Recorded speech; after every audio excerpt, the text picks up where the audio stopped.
भारत माता की। भारत माता की। बोरोरा आमार प्रणाम नेबेन। छोटोरा भालोबासा। दक्षिणेश्वर काली मंदिर और काली घाट मंदिर श्री श्री 108 करुणामयी काली माता मंदिर, दमदम बालाजी हनुमान, रामकृष्ण सेवा मंदिर, इन सभी पावन स्थानों में विराजमान देवी देवताओं को मैं आस्थापूर्वक नमन करता हूं। आज कौशकी अमावस्या का पावन दिन भी है। मैं आप सभी को शुभकामनाएं देता हूं। साथियों, मैं ऐसे समय में कोलकाता आया हूं जब दुर्गा पूजा की तैयारियां शुरू हो गई है। कुमारटुली में माता दुर्गा की प्रतिमा गढ़ी जा रही है। बड़ा बाजार से पार्क स्ट्रीट तक कोलकाता नए रंग में, नई रौनक के साथ सज रहा है। आस्था और आनंद के पर्व के साथ जब विकास का पर्व भी जुड़ जाता है तो खुशी दोगुनी हो जाती है। यहां से कुछ ही दूरी पर मुझे कोलकाता मेट्रो और हाईवे से जुड़े बड़े प्रोजेक्ट का शिलान्यास और लोकार्पण का अवसर मिला है।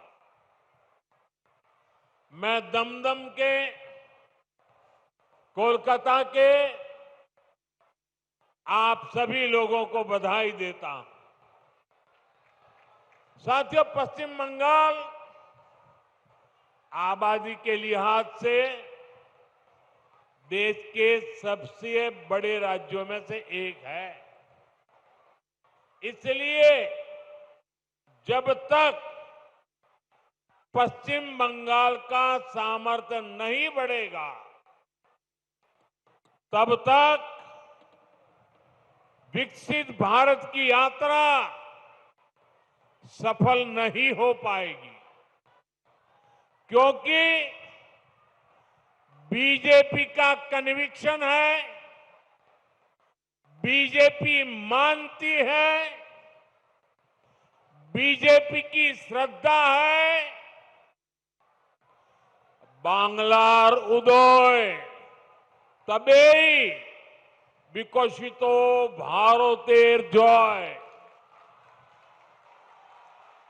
इसलिए बीते 11 वर्षों में केंद्र की बीजेपी सरकार ने पश्चिम बंगाल के विकास के लिए लगातार हर प्रकार की मदद दी है।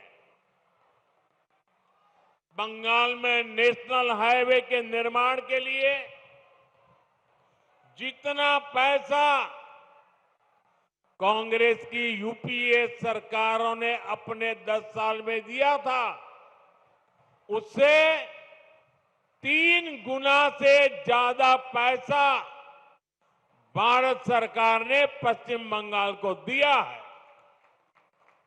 रेलवे के लिए भी बंगाल का बजट पहले की तुलना में 3 गुना बढ़ाया गया है। लेकिन साथियों, बंगाल में विकास कार्यों के सामने एक बहुत बड़ी चुनौती भी है। चुनौती ये कि बंगाल के लिए जो पैसा हम राज्य सरकार को सीधे भेजते हैं, उसका ज्यादातर हिस्सा यहां लूट लिया जाता है।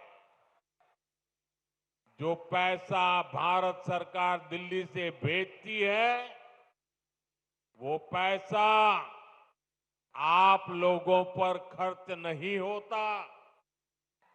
वो पैसा महिलाओं का जीवन आसान बनाने के लिए खर्च नहीं होता। वो पैसा टीएमसी काडर पर खर्च होता है। इसलिए गरीब कल्याण की अनेक योजनाओं में बंगाल देश के दूसरे राज्यों से पिछड़ा हुआ है। साथियों, यही स्थिति कुछ साल पहले हमारे पड़ोस में असम के भी यही हाल थे, त्रिपुरा का भी यही हाल था। लेकिन जब से असम और त्रिपुरा में भाजपा सरकार बनी है, गरीब कल्याण की योजनाओं का लाभ वहां जनता को मिलने लगा है। आज इन राज्यों में हर घर जल, यह काम तेजी से चल रहा है। आयुष्मान योजना के तहत 5 लाख रुपए तक मुफ्त इलाज हर गरीब को मिल रहा है। गरीबों के पक्के घर बन रहे हैं। बंगाल में भी जनता तक सारी योजनाओं का लाभ पहुंचाने के लिए जरूरी है कि यहां पश्चिम बंगाल में भाजपा सरकार होनी चाहिए।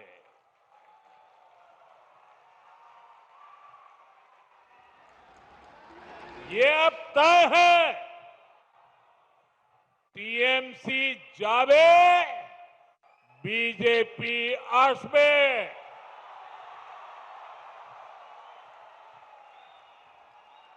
भाइयों बहनों, ये धरती सतीश चंद्र दास गुप्त, सुरेंद्र नाथ बंदोपाध्याय, गोष्ठपाल और हरिनाथ डे ऐसी अनेक विभूतियों की धरती है। इस धरती ने देश को, समाज को समय समय पर नई चेतना दी है। ये धरती पुनर्जागरण का केंद्र रही है। यही वो अमर वाणी गूंजी है जो कहती है, जागो, उठो, नभो जीवोनेर गाने, नभो आलोक, झालाओ प्राणे प्राणे। साथियों, आज पश्चिम बंगाल को सच में नई रोशनी की जरूरत है, सच्चे परिवर्तन की जरूरत है। पश्चिम बंगाल ने आजादी के बाद पहले कांग्रेस और फिर लेफ्ट का लंबा दौर देखा है। इसके बाद 15 साल पहले पश्चिम बंगाल के आप लोगों ने परिवर्तन का फैसला लिया था। आप लोगों ने मां, माटी, मानुष के नारे पर भरोसा किया था, लेकिन हालात पहले से भी ज्यादा खराब हो गए। भर्ती घोटालों से नौजवानों का भविष्य खराब हो गया। बहनों बेटियों पर अत्याचार बढ़ गए। क्राइम और करप्शन ये टीएमसी सरकार की पहचान बन गए। ये पक्का है कि जब तक बंगाल में टीएमसी की सरकार रहेगी, तब तक बंगाल का विकास अवरुद्ध रहेगा, रुका रहेगा। इसलिए आज बंगाल का जन जन कह रहा है, टीएमसी जाएगी तभी असली बदलाव आएगा।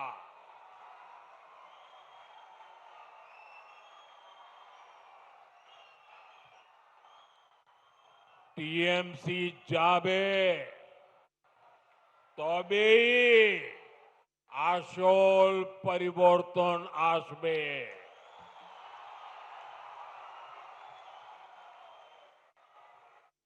साथियों, 21वीं सदी के 25 साल तो बीत चुके हैं।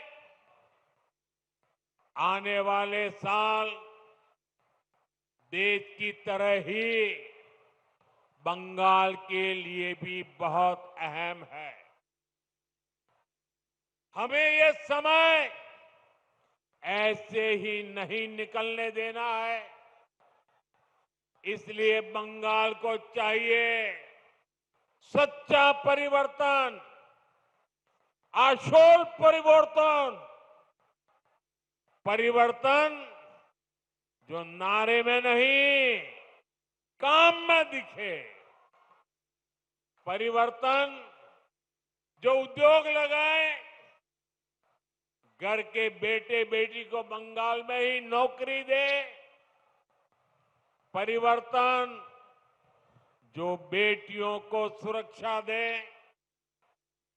मकान और दुकान को जलने से बचाए। परिवर्तन जो किसान को सुविधा दे, किसान को सम्मान दे, फसल का सही दाम दे। परिवर्तन जहां अपराधी और भ्रष्टाचारी सरकार में नहीं, जेल में होंगे। ऐसा परिवर्तन जहां सुशासन होगा, गरीब से गरीब भी सम्मान का जीवन जिएगा।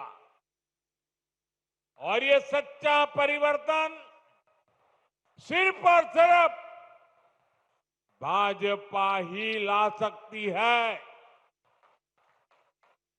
और इसलिए बंगाल के घर घर में हमें एक बात पहुंचानी है। बंगाल के हर कोने से एक ही आवाज आनी चाहिए, बाजते चाय बीजेपी ताई।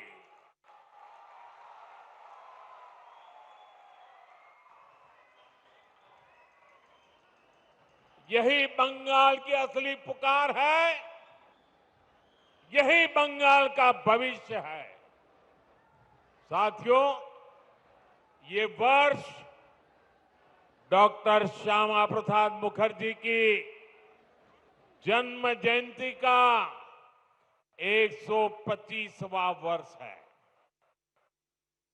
भाजपा का तो जन्म ही डॉक्टर मुखर्जी के आशीर्वाद से हुआ है। वे भारत के औद्योगिक विकास के जनक रहे हैं। दुर्भाग्य से कांग्रेस ने कभी उनको इसका श्रेय नहीं दिया। देश के पहले उद्योग मंत्री के रूप में भारत की पहली इंडस्ट्रियल पॉलिसी उन्होंने ही बनाई थी। उनकी नीतियों में बंगाल की इस धरती की कुशलता थी, यहां से मिला अनुभव था। अगर हम उस नीति पर चले होते तो देश की तस्वीर कुछ और होती, लेकिन उन नीतियों को भुला दिया गया। फिर ऐसा भटकाव हुआ कि हम पूरी तरह से विदेशों पर निर्भर हो गए। और मेरे प्यारे बंगाल के भाइयों बहनों, हमें गर्व है कि हम डॉक्टर श्यामा प्रसाद मुखर्जी के सैनिक हैं। हम मां भारती के सेवक हैं।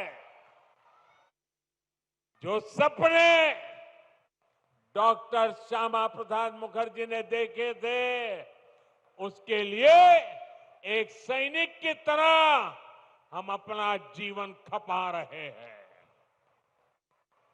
बंगाल की प्रबुद्ध जनता जानती है कि दूसरों पर निर्भरता यानी आत्मसम्मान पर चोट।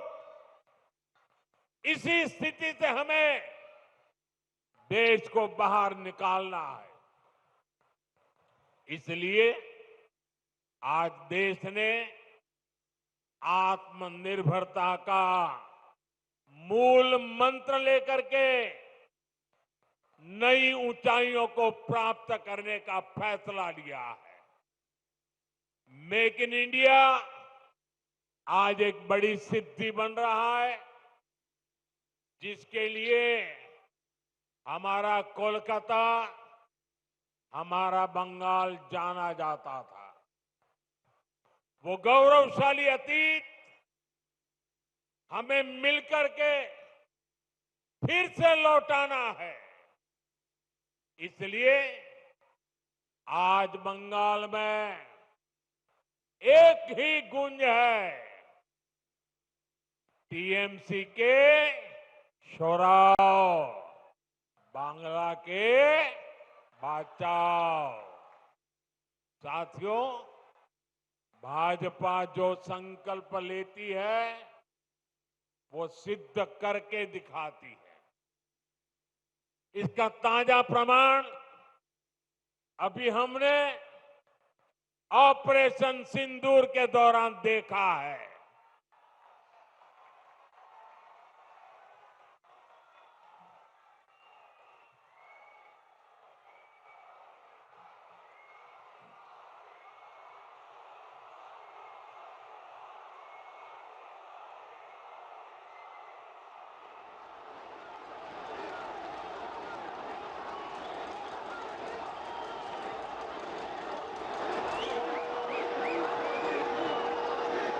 हमारी सेना ने सीमा पार आतंकियों और आतंक के आकाओं के अड्डों को खंडहर में बदल दिया। हमारी सेनाओं ने आतंकियों को ऐसा सबक सिखाया कि पाकिस्तान की आज भी नींद उड़ी हुई है। भारत की इस सफलता के पीछे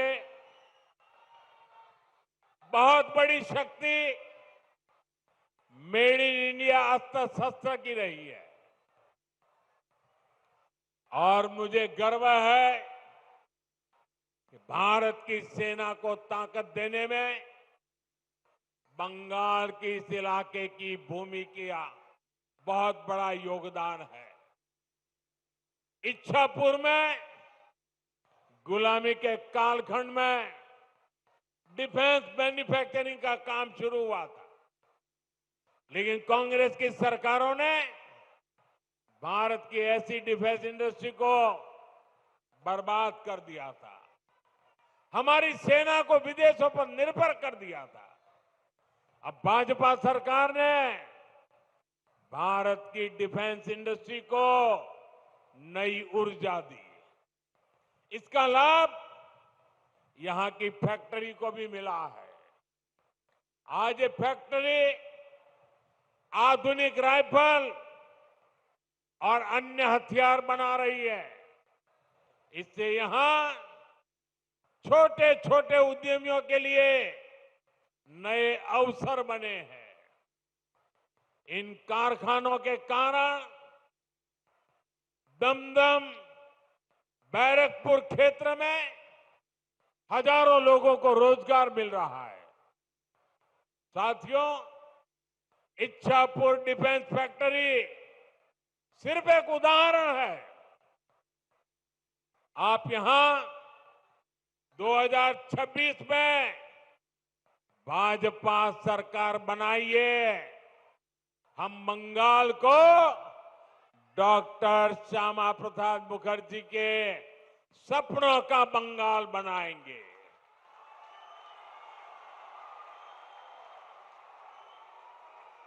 बंद पड़े कारखाने फिर से खुलेंगे, नया निवेश और नए कारखाने लगेंगे और दमदम फिर से इंडस्ट्रियल हब बनेगा। ये भाजपा का संकल्प है।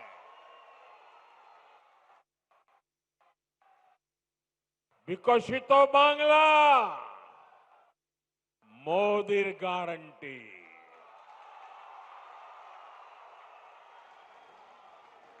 साथियों, भाजपा के पास पश्चिम बंगाल के विकास का एक ठोस प्लान है, एक रोडमैप है। लेकिन टीएमसी विकास की दुश्मन है। इसका साक्षी ये दमदम क्षेत्र भी है। ये कोलकाता के सबसे अधिक भीड़ वाले इलाकों में से एक है। यहां की स्थिति क्या है, ये आप आए दिन महसूस करते हैं। देश के ऐसे शहरी क्षेत्रों के विकास के लिए स्मार्ट सिटी मिशन चल रहा है, लेकिन टीएमसी सरकार ने इस मिशन से जुड़ने से भी इनकार कर दिया। लोगों को असुविधा होती रहे, विकास ठप होता रहे, लेकिन टीएमसी का मिशन जैसे तैसे बीजेपी को रोकना है, केंद्र की योजनाओं को रोकना है। मैं बंगाल के भद्रलोक से पूछता हूं, क्या यह तरीका सही है? क्या ऐसी पॉलिटिक्स से पश्चिम बंगाल का भला होगा? इसलिए मुझे आप सभी का आशीर्वाद चाहिए। आप यहां भी भाजपा को एक बार अवसर देकर देखिए। साथियों, बंगाल में भाजपा आएगी तो रेल और मेट्रो का तेजी से विस्तार होगा। मैं तो चाहूंगा कि यहीं पर इलेक्ट्रिक व्हीकल से जुड़ा व्यापक इंफ्रास्ट्रक्चर बने। यहां बहुत बड़ी मात्रा में इन्वेस्टमेंट आए, नौजवानों को रोजगार मिले।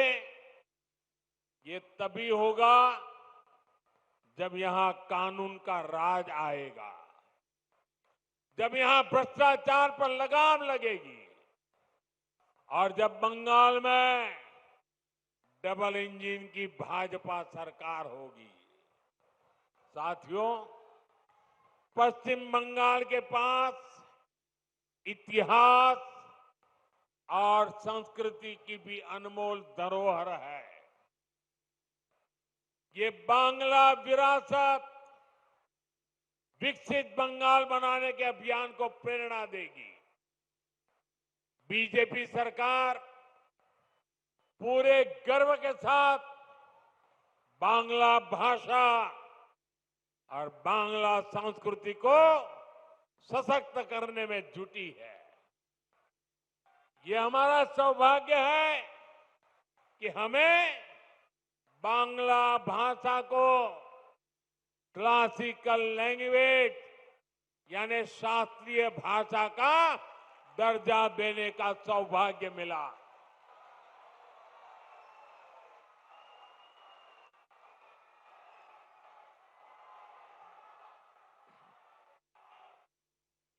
साथियों, यहां बनने वाली भाजपा सरकार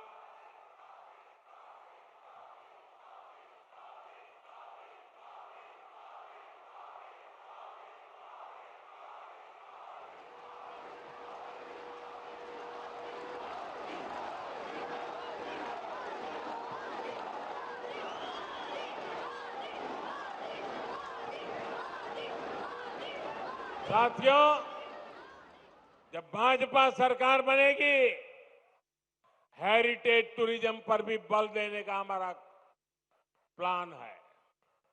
साथियों, हम गंगा जी पर जो इनलैंड वाटरवे बना रहे हैं या फिर जो हमारा समंदर है, इसमें क्रूज टूरिज्म के लिए बहुत संभावना है।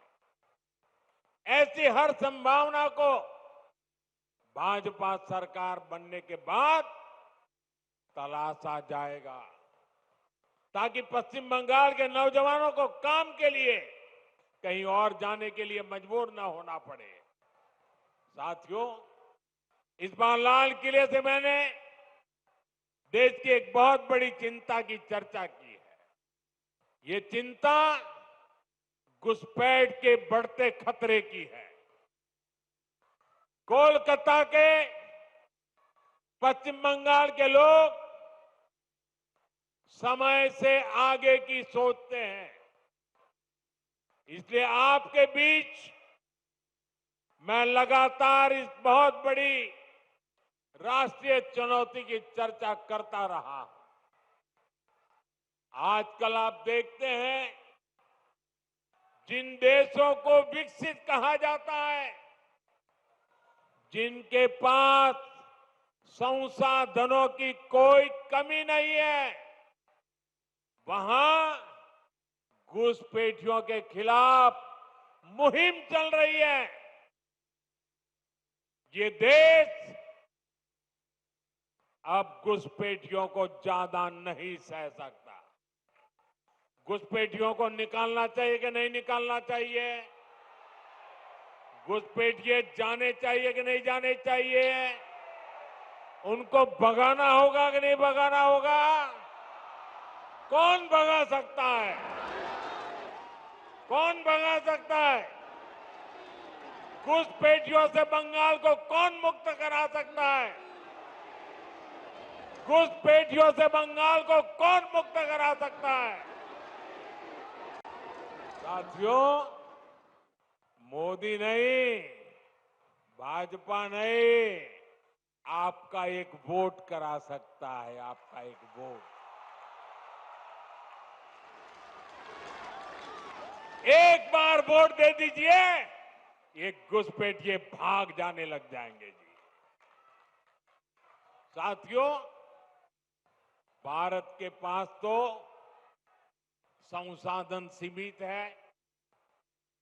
हमें अपने नौजवानों को रोजगार देना है, अपने नागरिकों को सुविधाएं देनी है। जो घुसपैठिए हमारे नौजवानों का रोजगार छीन रहे हैं, जो हमारे इंफ्रास्ट्रक्चर पर दबाव डाल रहे हैं, जो हमारी बहनों बेटियों के साथ अत्याचार कर रहे हैं, ऐसे घुसपैठियों को हम भारत में नहीं रहने देंगे।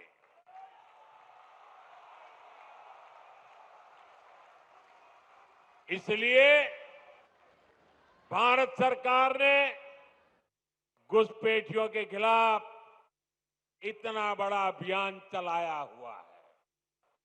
लेकिन साथियों, मुझे हैरानी है कि टीएमसी, कांग्रेस समेत कुछ इंडी अलायंस के राजनीतिक दल तुष्टीकरण के आगे घुटने टेक चुके हैं।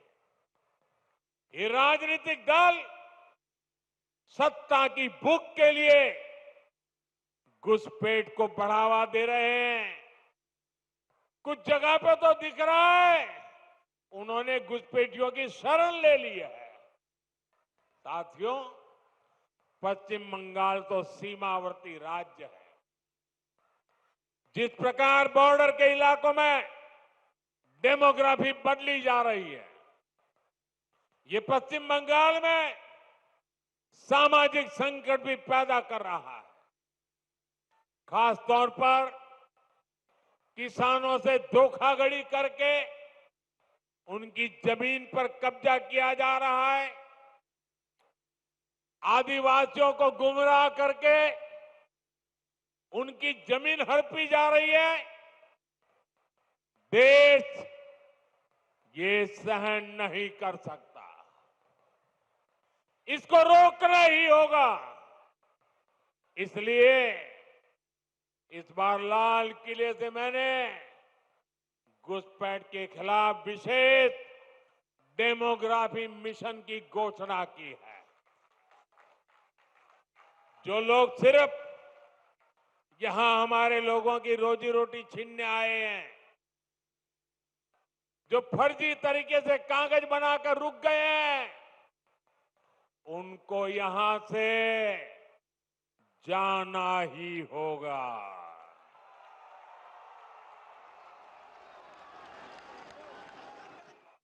और ये काम ईमानदारी से पूरा हो सके, इसके लिए टीएमसी सरकार को भी यहां से जाना ही होगा।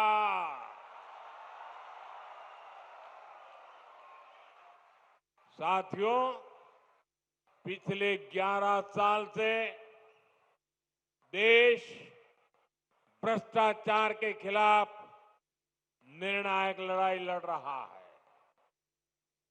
अब इसी दिशा में देश ने एक और बड़ा कदम उठाया है।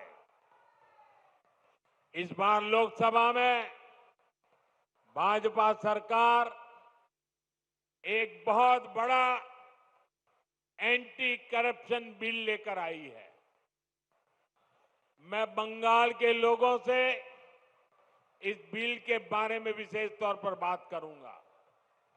साथियों, आप भी जानते हैं, हमारे देश में अगर एक छोटा सा सरकारी कर्मचारी, चाहे वो सरकारी कर्मचारी ड्राइवर हो, प्यून हो, सरकार की किसी कैंटीन में काम करता हो, सरकार में कहीं साफ सफाई का काम करता हो, अगर वो कर्मचारी को किसी पुलिस वाले ने जेल में बंद कर दिया तो करीब करीब 50 घंटे में अगर उसको जमानत नहीं मिली और 50 घंटे जेल में रह गया तो ऑटोमेटिक उसकी नौकरी चली जाती है, सस्पेंड हो जाता है। एक छोटा मुलाजिम 2 दिन अगर जेल में रहे तो उसकी जिंदगी तबाह करने के कानून है। लेकिन कोई मुख्यमंत्री, कोई मंत्री, प्रधानमंत्री अगर जेल चला जाए तो उसके लिए कोई कानून नहीं है। और हालत तो देखिए, आजकल ये लोग इतने गिरे हैं कि जेल से भी सरकार चलाने की कोशिश कर रहे हैं। पश्चिम बंगाल ने ये साक्षात देखा है, बार बार कई बार अनुभव किया है। टीएमसी के एक मंत्री टीचर्स घोटाले में आज तक जेल में है। शिक्षक भर्ती का गंभीर घोटाला, घर से नोटों का पहाड़ मिला, लेकिन तब भी वो मंत्री कुर्सी छोड़ने को तैयार नहीं थे। जनता की हर भावना को यहां निर्ममता से कुचला जाता रहा। इसी तरह टीएमसी के एक और मंत्री पर गरीबों का राशन लूटने का आरोप है। इनकी भी करोड़ों रुपए की संपत्ति जब्त हो चुकी है। ये मंत्री भी जेल जाने के बाद कुर्सी छोड़ने को तैयार नहीं थे। इन्होंने भी जनता की भावना की, संविधान की भावना की कोई परवाह नहीं की। साथियों, आप मुझे बताइए, ऐसे लोग जो भ्रष्ट है, जो जनता को धोखा दे रहे हैं, क्या उन्हें सरकार में अपने पद पर रहने का हक है क्या? हक है क्या? हमने तो ये देखा है कि मुख्यमंत्री तक जेल जाते हैं, लेकिन वो जेल से सरकार चलाते हैं। ये संविधान का, लोकतंत्र का सरासर अपमान है और मोदी संविधान का यह अपमान होते नहीं देख सकता। इसलिए मैंने तय किया, ये सब नहीं चल सकता। मंत्री हो, मुख्यमंत्री हो, अरे इतना ही नहीं, प्रधानमंत्री को भी सख्त कानून के दायरे में लाया हूं। अगर पीएम भी 30 दिन जेल में रहे और उन्हें जमानत न मिले तो अगले दिन उनकी कुर्सी भी चली जाएगी। लेकिन साथियों, टीएमसी के लोग भ्रष्टाचार के खिलाफ इस कार्रवाई पर भड़क गए हैं। वो इस कानून का विरोध कर रहे हैं। टीएमसी के लोगों ने संसद में इस बिल को फाड़ने की कोशिश की है।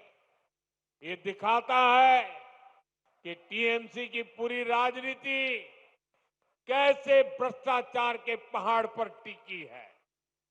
इसलिए लोग इतने डरे हुए हैं, भ्रष्टाचारियों को बचाने में जुटे हैं। साथियों, हर चुनौतियों को परास्त करते हुए पश्चिम बंगाल फिर से भारत के विकास का पावर हाउस बन के रहेगा। इस संकल्प को लेकर हमें आगे बढ़ना है। आप याद रखिए और औरों को भी बताइए, हर गली मोहल्ले में, बंगाल के हर कोने में एक ही मंत्र, एक ही नारा गूंजता रहना चाहिए, बातें चाय, बातें चाय, बीजेपी ताई, बातें चाय, बातें चाय, बातें चाय, बातें चाय, बातें चाय। एक बार फिर आप सभी को इतनी विशाल संख्या में और इतनी ऊर्जा के साथ इस सभा को सफल बनाने के लिए मैं आपका आभार मानता हूं। मेरे साथ बोलिए, भारत माता की, भारत माता की, भारत माता की, वंदे वंदे वंदे वंदे वंदे वंदे वंदे वंदे वंदे वंदे वंदे वंदे